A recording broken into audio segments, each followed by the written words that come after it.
A gente fala aqui com o deputado Jerônimo Gergen, no encerramento desse ano legislativo, mas uma semana bastante intensa, cheia de atividades. Deputado, primeiramente em relação à negociação do Fundo Rural, como é que finaliza esse encaminhamento e também a notícia, uma boa notícia para os produtores rurais?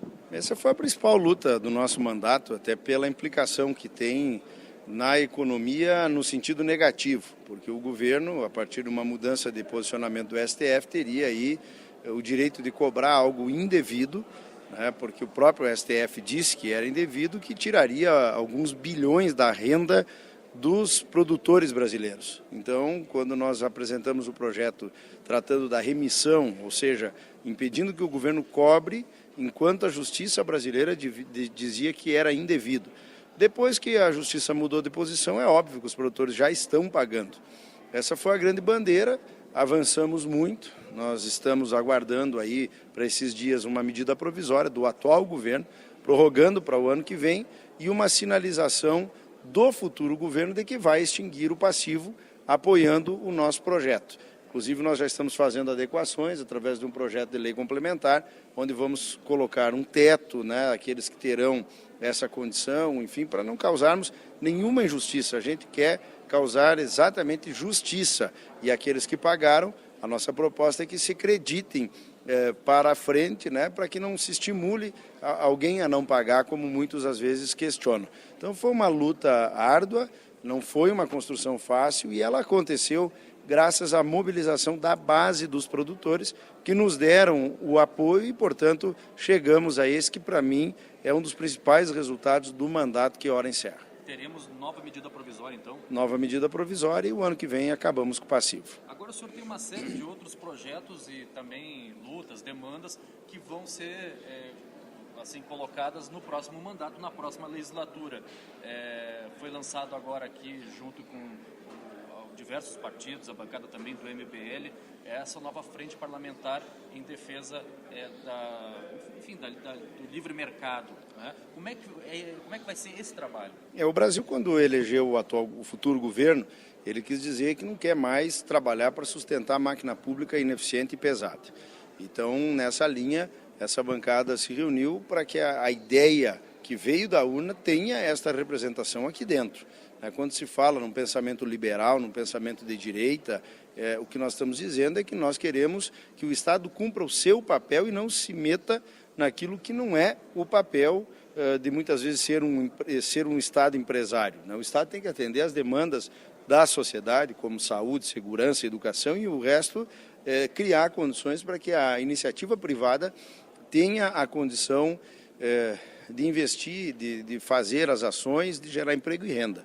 E essa frente parlamentar ela tem esse objetivo, mostrar para o povo brasileiro que aquilo que nos foi dito lá no dia da eleição, nós estamos nos organizando para continuarmos representando e não simplesmente passar a eleição e abandonar aquilo que precisa ser feito. Então, dentro dessa frente parlamentar, nós vamos buscar qualificação técnica para um bom debate, para avançar os projetos, né?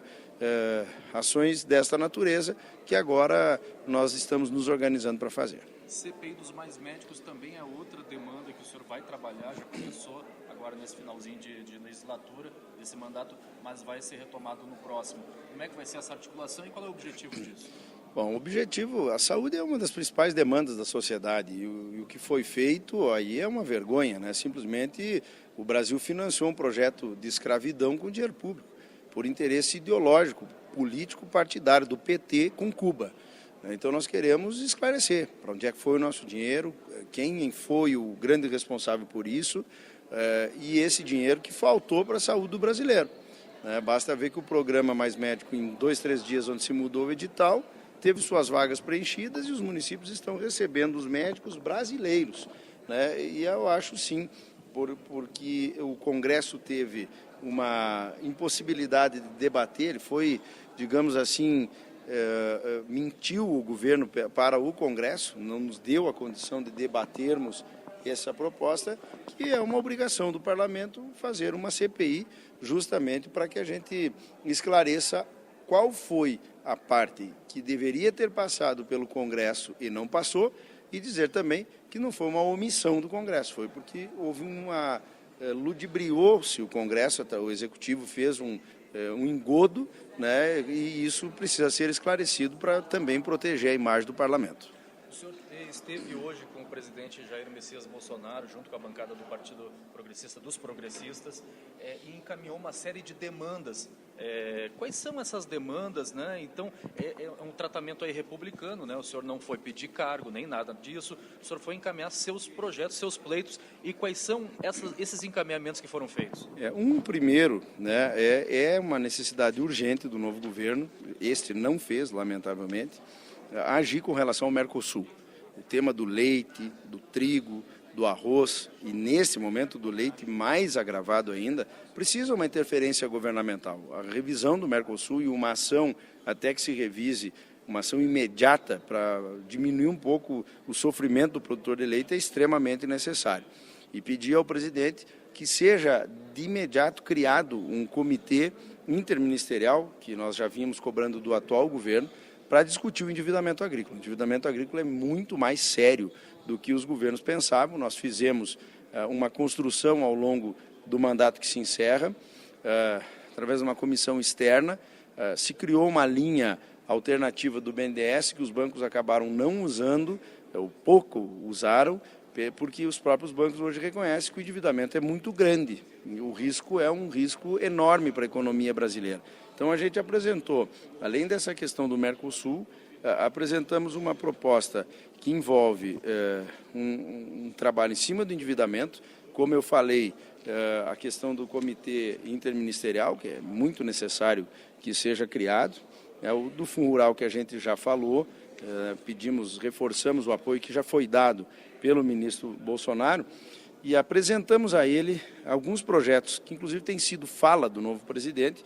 Um deles que transforma em terrorismo os atos de invasão, tanto a propriedade pública quanto privada. O presidente já disse que é favorável a isso, parece que tem um conflito interno aí com o ministro Moro, mas o importante é que nós tenhamos a criminalização.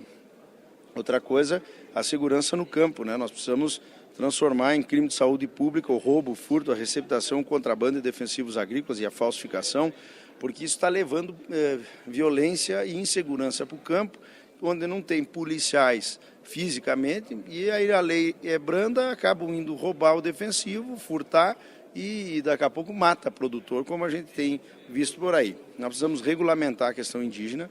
Eu sou, inclusive, o relator do artigo 490, que dá essa regulamentação. Precisamos do apoio do governo para acabar com a farra das demarcações e o controle de fronteira para a entrada dos produtos agropecuários. Eu falei aqui da regra do Mercosul, mas também da regra sanitária. Nós não podemos usar alguns defensivos que são usados no outro país e entra o produto aqui fazer concorrência com o nosso. E um ponto que eu também achei importante, por último, foi o tema do transportador, dos caminhoneiros, né, que aí é uma nova ameaça de greve. Eu fui o autor da lei dos caminhoneiros. E nesta lei nós tínhamos lá, por exemplo, uma jornada de trabalho que não foi cumprida. E não foi cumprida até porque não há, às vezes, estrutura de parada na beira das estradas. E esta foi a pauta da greve anterior, uma greve de 2014, 2015.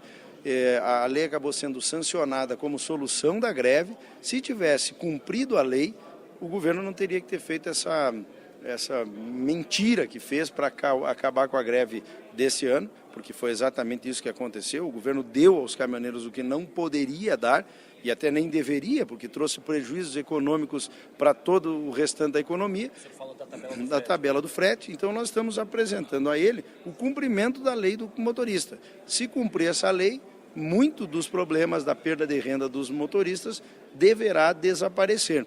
Então, são sugestões que a gente tem encaminhado. Temos que resolver a questão da tabela de frete. Os demais setores estão tendo prejuízos enormes econômicos e não podemos deixar de atender o caminhoneiro. Então, eu levei a ele essa proposta como uma solução e espero que possa ser analisada e atendida, né, pelo novo governo. São algumas das pautas, entre tantas outras que a gente apresentou, mas que achamos importante nessa rápida reunião formalizar e, obviamente, esperar uma reação do governo novo, até porque desse, infelizmente, nós não tivemos. Só para a gente finalizar, o que o senhor espera desse novo governo, relacionamento, assim, discussões aqui no Congresso? Eu espero que o governo cumpra o seu papel de entender que ele foi eleito para governar para a maioria. e não para a minoria. Primeiro governa para todo mundo e depois aqueles que têm mais dificuldade de convívio social, de inclusão social, construa políticas de inclusão.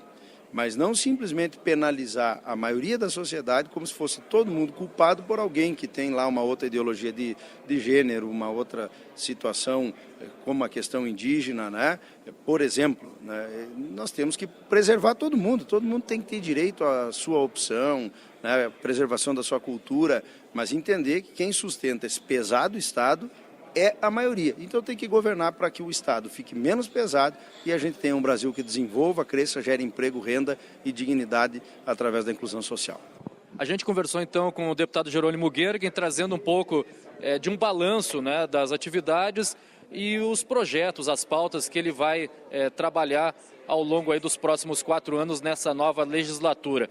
Eu sou o repórter Apolos Neto e eu falo diretamente aqui do Congresso Nacional, especialmente essa entrevista aí para as emissoras do nosso interior do Rio Grande do Sul.